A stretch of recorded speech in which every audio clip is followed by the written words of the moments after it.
Dub Lab. Welcome to In Conversation, a Dub Lab podcast where each week we will bring you interviews from the Dub Lab radio archives.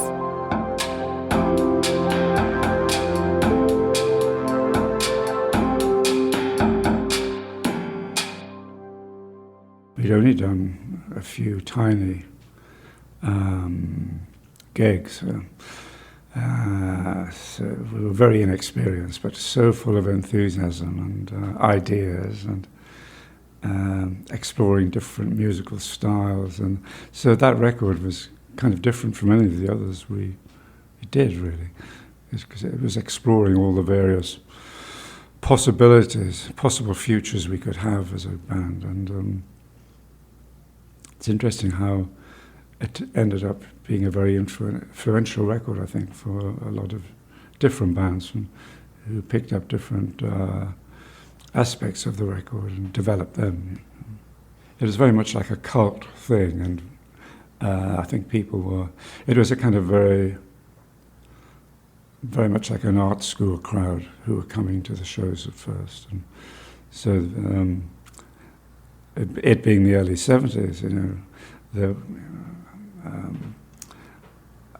kind of very well dressed, taking great care with how they looked and all that kind of stuff. And it was everybody seemed to have dyed hair, different colours, and all that kind of thing. And we had friends who were, art students and fashion students and so on, and they helped us to put together the look of the band and the look of the album cover. In particular, Anthony Price, who was a great friend of mine, who became a really close friend. His friend, who was an American photographer living in London called Carl Stoker, who was terrific as well. It was all very kind of cottage industry, you call it, where no assistants or anything. We all did it all ourselves. It was a kind of do-it-yourself kind of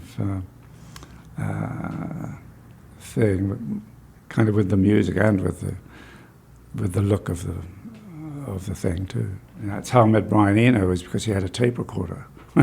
We didn't have a tape recorder even.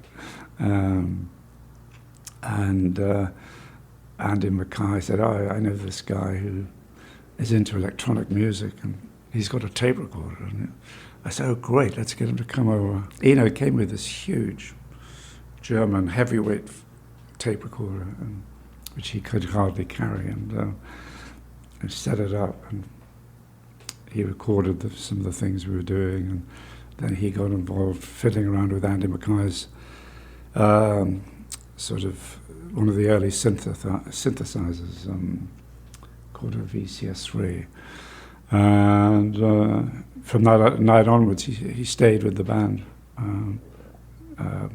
treating the sounds of the guitar and the oboe and the sax, and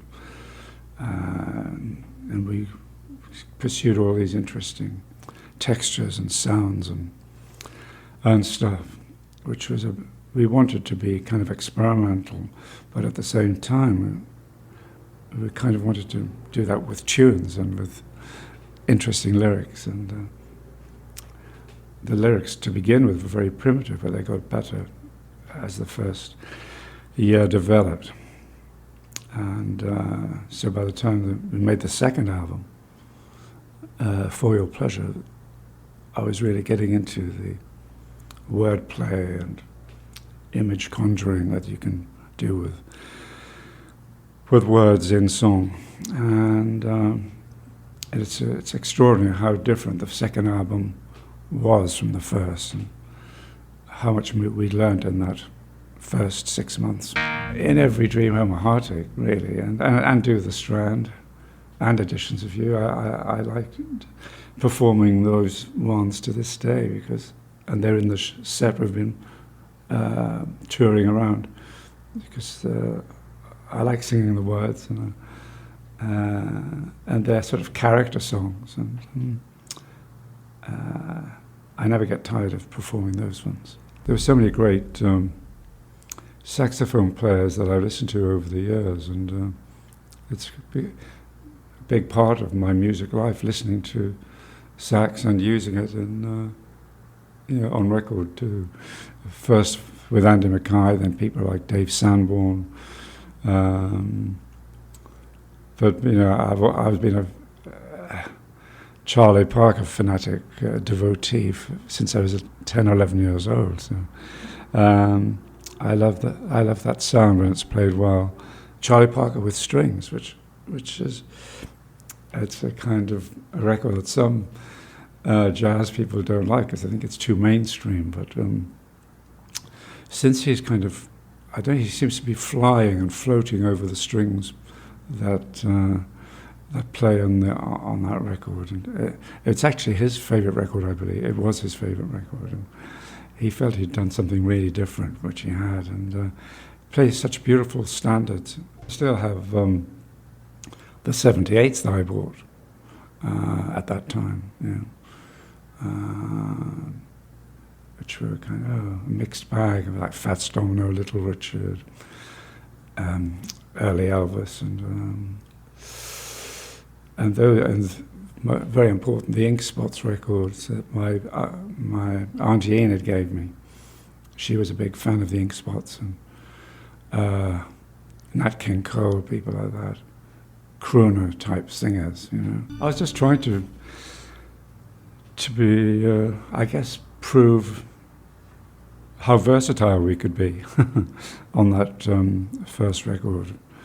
So we would do one song and say, let's do another one like this, and then that would lead to something else. Let's do something which is different again from that. And at the end of the day, it was quite an interesting mixture of things. I mean, of course, it didn't have a single, and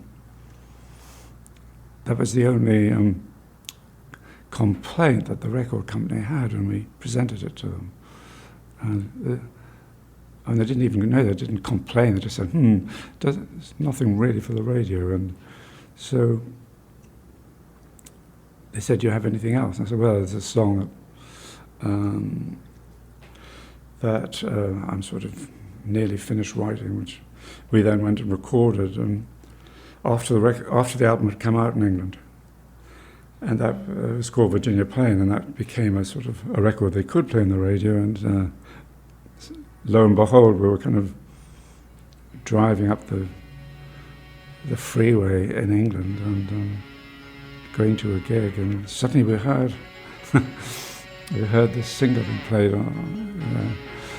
for the first time on the radio. So kind of made up as we went along, and I mean, Eno for some of those gigs was in the audience mixing the sound and adding the odd effect here and there, and wasn't on stage for some of the first shows. Then eventually we got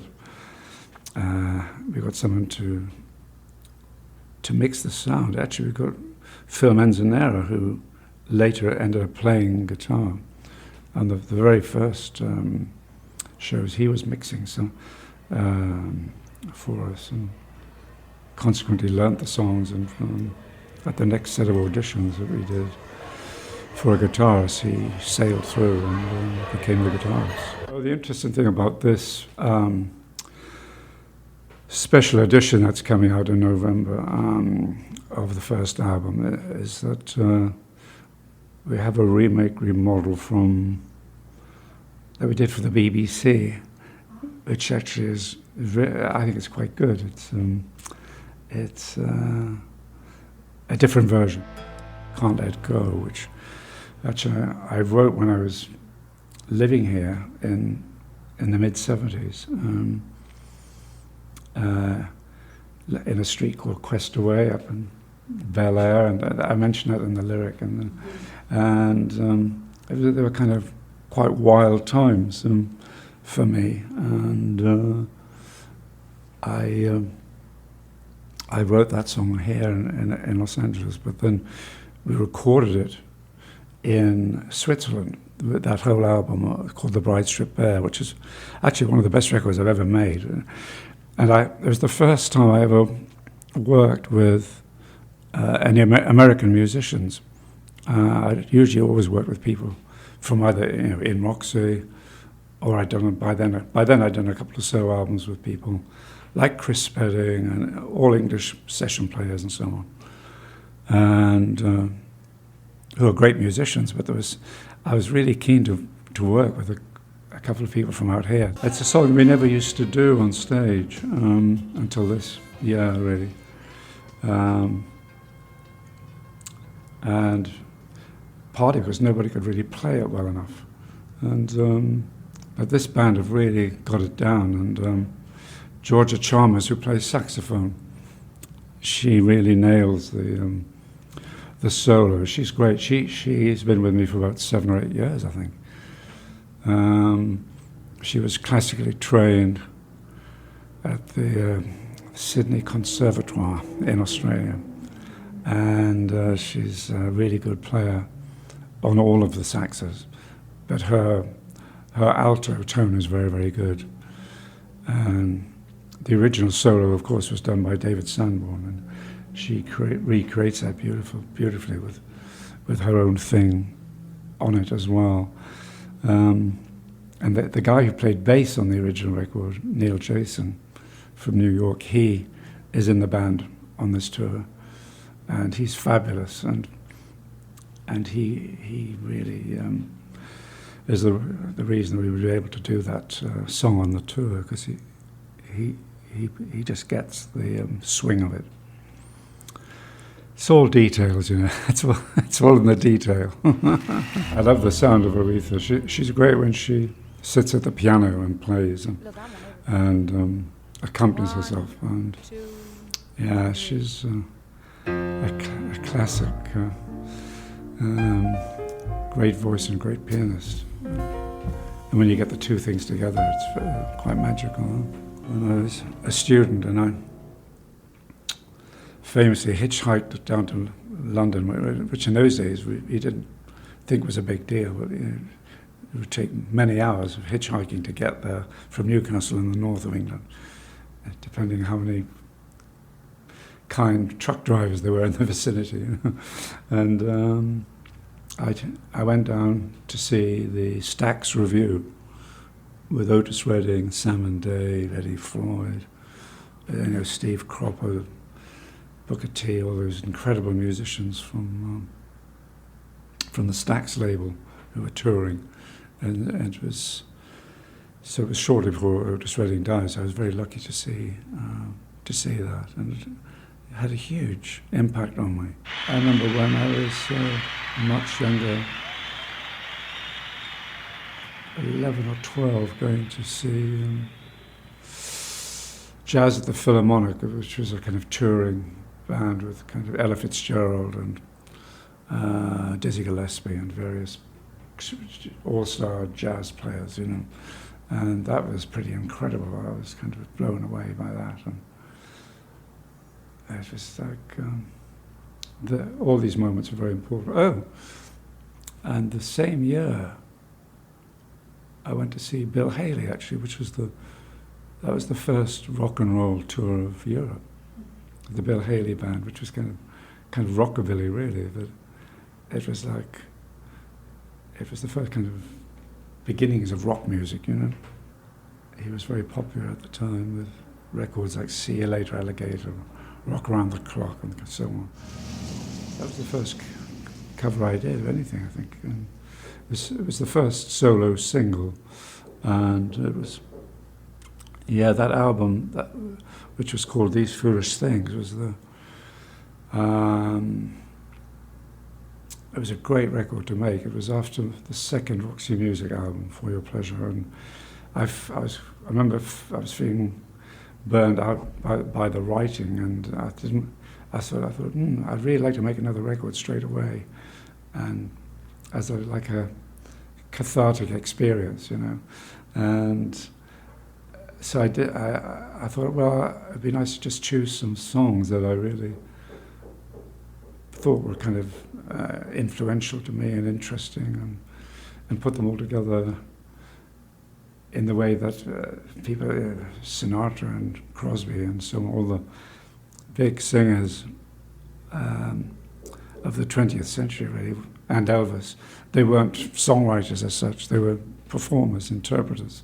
So I thought, well, I'll do an album like that, where I'm like the singer and the producer. It was educational for me and to help me to perfect the craft of record making too. It gave me a lot more experience.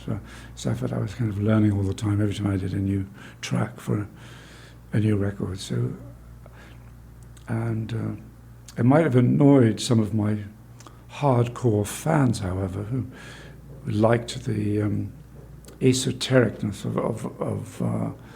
of Roxy and the fact that it was perhaps more avant-garde or interesting in that way. But musically, I certainly learnt a lot by doing those solo records.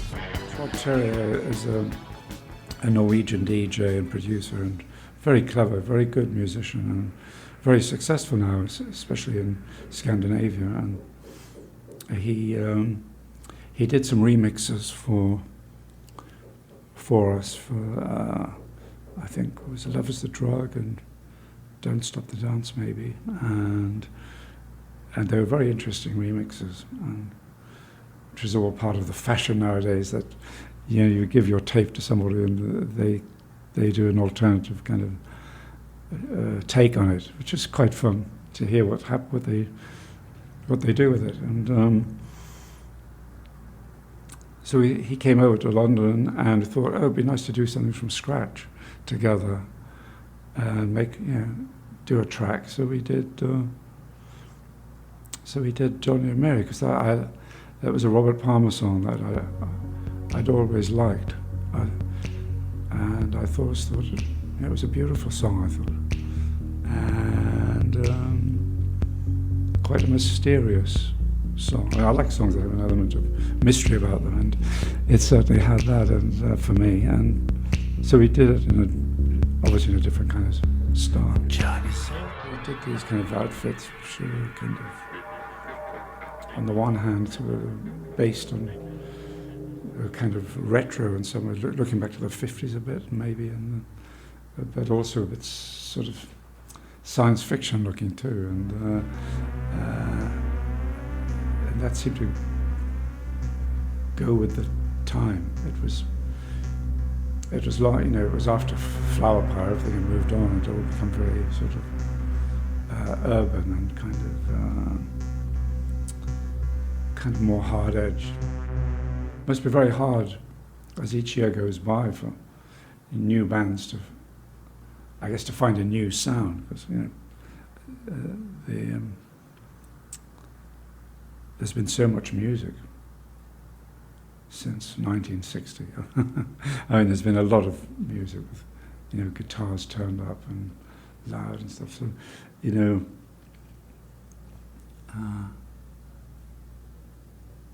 it's nice making a lot of noise, but it's also great if you make very little noise and do quiet things that I'm beginning to discover.